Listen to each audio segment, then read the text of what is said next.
My friend and I like to walk around cemeteries. We both connect to spirits, and we never are rude, never disrespectful, and we always say goodbye before we leave. I always loved cemeteries as I feel calm and safe in them. It's helped me decide my career as a mortician, which I'm in school for. Girl, I'm obsessed with you.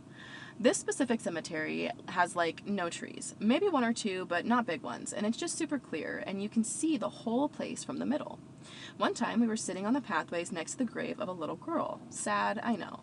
That we were drawn to. These two older ladies were walking, which is super common in the cemetery because it's in the middle of our town and it's in many neighborhoods. They had on older like gym clothes, maybe early 2000s vibe. We got up and moved as they were walking in our direction, and they said, "Oh honey, you don't have to get up." The other lady said, "If we could get up like you, we'd never move." We all laughed and said, "Oh, it's no problem, you enjoy your walk." We look at each other and sit back down. Then look in the direction they were walking, and they were gone. We were confused and shocked in a way, but they were speed walking, so we tried to play it off as maybe they got pretty far away. We got up and started walking around a little later on and came across these gravestones, more like drawn to them.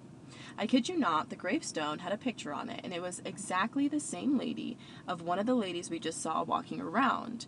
We were so freaked out, we both looked at each other in shock and decided we should head out. We left and said goodbye like normal. The walk back to the house wasn't far, but we didn't talk. Once we got back to the house, we talked it out and had no explanations at all. The next morning, we went back just to confirm, and no doubt it was one of the ladies we had seen. This time, a sense of ease came over us, and we felt okay. We felt calm and safe with them. I have many stories, and a few more for this cemetery in particular. I'd love to write more. Hannah. Hannah, I can't remember from your OG story if you gave me permission to share your @ so if you do, just comment because I cannot recall. I'm so sorry. That's really creepy. So you genuinely saw their spirits and talked to their spirits and had like a run-in, quite literally, with these spirits. It's starting to snow. That's insane. Can you just email me what cemetery this is and like where it's located? Do you know what I mean? Because I don't have to say it because I don't have to like let people know where you live, but I would like to do more research on it if that is a-okay with you, Miss Hannah.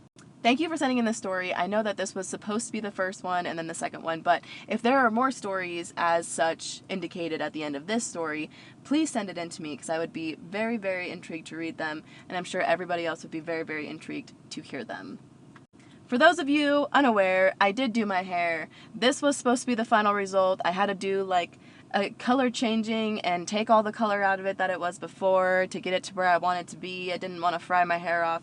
Here's where we're at. I want the red to be a little bit darker. I want the brown underneath to be a little bit darker, but I'm very happy with my calico and it's staying. So I don't want to hear nothing, okay, from nobody. With that, please also note that my YouTube video is live and active, link in bio. You're more than welcome to go follow, and I love you guys. Have a magnificent day. Probably gonna post a whole bunch of more videos now that y'all have seen my hair.